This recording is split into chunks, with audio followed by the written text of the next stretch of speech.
Hey guys, and welcome back to another YouTube video. In this video I'll be doing my round 9 AFL predictions and going through how I went in round 8. A really good round for me, again a 9 out of 9 score, and we'll be going through how close I got on a lot of those margins, as some of them I was a little bit off, and some of them I'm pretty sure I might have even got one dead on.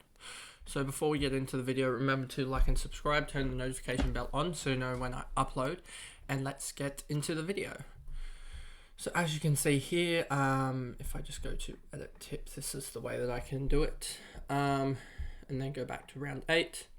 So we had Carlton against Brisbane. I picked by 8 and they won by 26 in the end, so not the worst pick. I thought Carlton would be a lot more competitive than they were. I think Brisbane, from memory, just ran away with it at the start and never really got caught. Then we have Richmond versus West Coast, and I said Richmond by 35 here, and they ended up winning by 46 or so.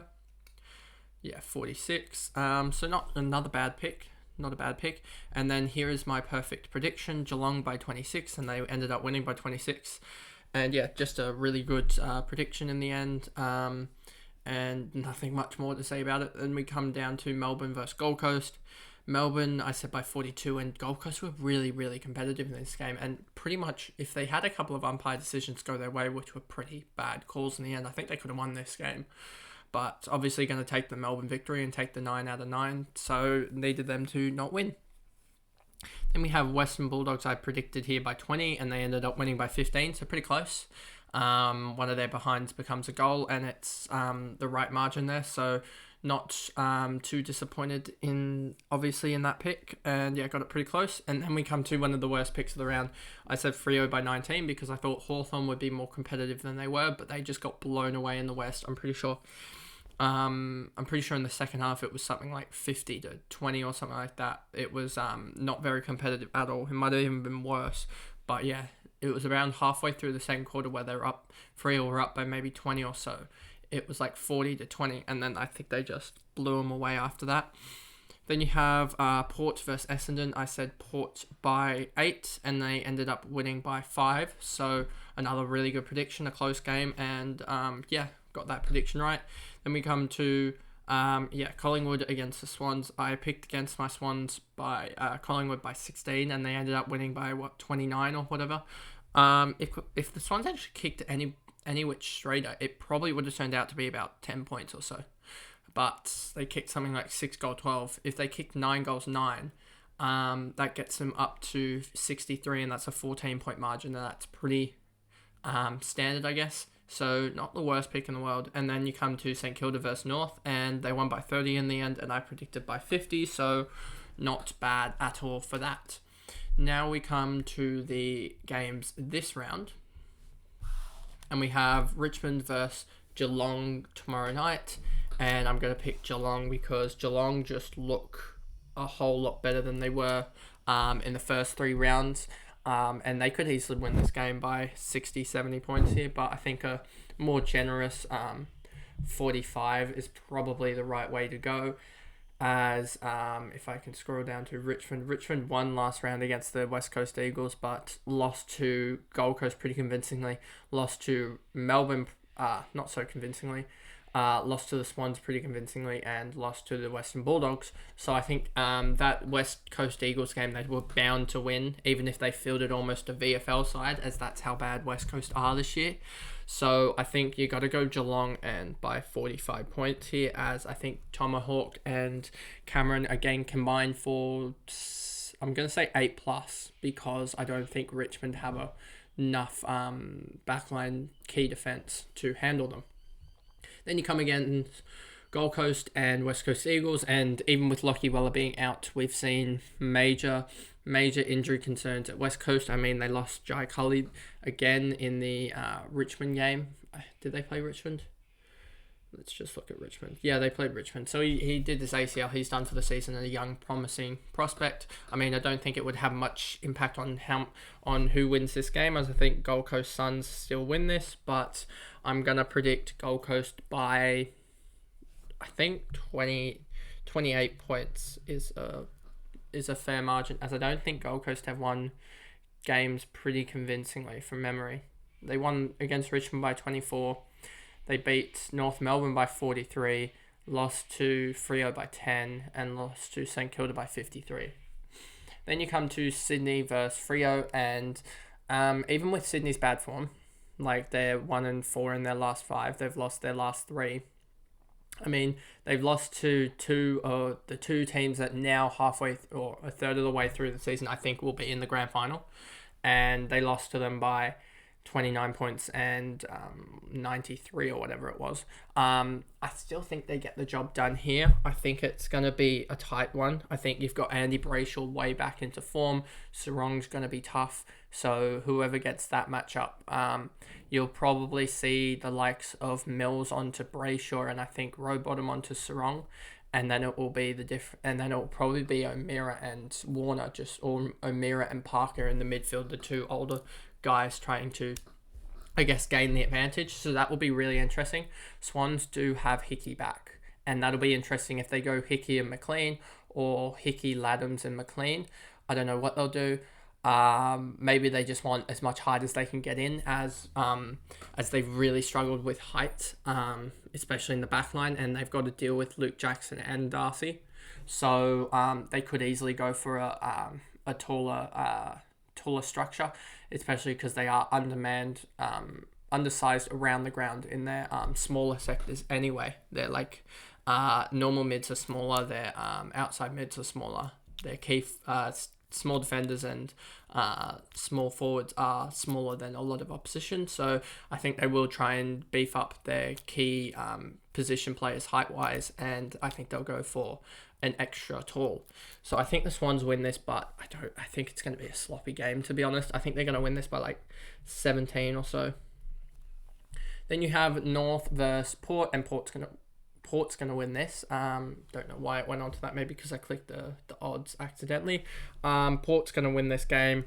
North haven't looked convincing at all since, I think it was since the Jai Simpkin injury, I want to say. They lost to Carlton not so convincingly, but then they lost to Brisbane in a run over. Lost to Gold Coast pretty convincingly. Lost to Melbourne really convincingly.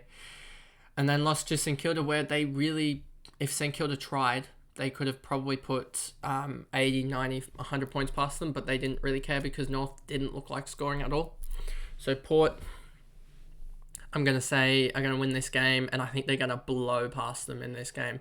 I think Charlie Dixon is Charlie Dixon even available? Injuries. He could be not available, to be honest, knowing me. North, it's down here. Port, Brioli suspended, Lysette out, Georgiades season, Kane Farrell. No, we have Dixon is there. Okay, that's good. So I think Dixon kicked a bag here. I don't think Mackay or whoever's going to go on him can hold him back, and I think he kicks probably 4 or 5 at least. And I think Port win this game by 48, as they're looking really convincing, and they've won their last 5. Then you have Hawks versus Melbourne. This will be a Melbourne victory. Melbourne could probably play with 17 players and still win this game. Even though they're not in the best of form, they've still beat Richmond, beat North Melbourne, beat Gold Coast. Yes, they're winning by tight margins at the moment and absolutely smoking the bad teams, but Hawthorn is a bad team. Hawthorn, Sicily doesn't look right at the moment. He looks off. He looks annoyed. And yeah, they just don't look good. And I still think we'll see the good Hawthorn players like Warple and Day still score well fantasy-wise. But talking about their actual output in terms of the game and who's going to take the 4 points, it's going to be Melbourne, and it'll be by a big margin. It'll be like 65 points or so. Then we have the 7 o'clock game, Brisbane versus Essendon, and I think Brisbane wins this game, and I think they win this game because they're just better, and Dunkley's found his form again, and I think at the Gabba you'll have Ashcroft, who does remarkably better at the Gabba than away from home, so I think he does really well, and Essendon are really, I guess, struggling to contain teams, it seems like, from a lot of their results. 75 points to GWS, 77 to Melbourne. That was a good win. Then they conceded 90, conceded 132, and then conceded 92. So they're really giving up. In the last 3 weeks, they've given up 25, 32, 32. They've given up 64, 89 shots on goal in 3 weeks, which is an average of almost 30 a game. So if they give Brisbane, who are arguably the best scoring team over the last 3 or 4 years, 100, 152, 116, 152, 108, 115, 100. If they give them 25 shots or 30 shots, they'll kick 18 goals, 12. And that'll be 120 points, and they'll beat Essendon for that. So I think you've got to go Brisbane, just because I think McInerney won't be too worried about the dual ruck, and I think that Charlie Cameron will kick an absolute bag this game. So I think Brisbane by 36 is a good margin. Then you have Carlton versus Western Bulldogs. How many games left? 3. Carlton versus West Bulldogs, and I think this is the 50-50 game of the round, to be honest, as well as you got Adelaide and St Kilda. So we have 2 tough games that you're basically, I think, going to get either a 6 or 7, or you're going to get 6, 7, 8, or 9 in this round. That's how it's going to go. So you have Carlton versus Western Bulldogs.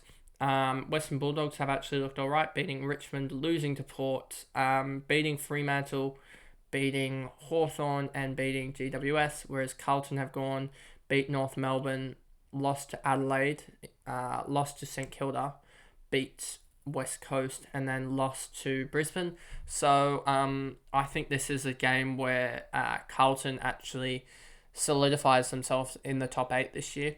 So I think this is the game that will do that, and I think you'll see Carlton really just possess the ball and really play the Bulldog style of 2018, 2019 on them, and that'll cause them to win this game. Yes, it's probably against the odds, but I think you'll see Western Bulldogs lose this game, even though Mont will have a good game.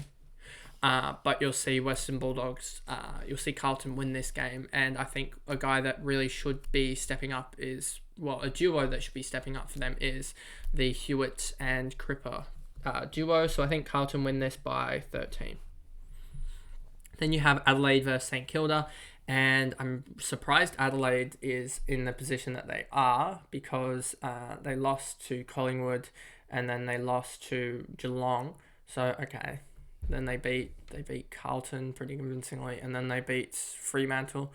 And what happened they beat North Melbourne. Who'd they lose to? They lost to Port. They beat Carlton by 22. They lost to Collingwood by 6, and then they beat. I'm gonna go with St Kilda. I don't know.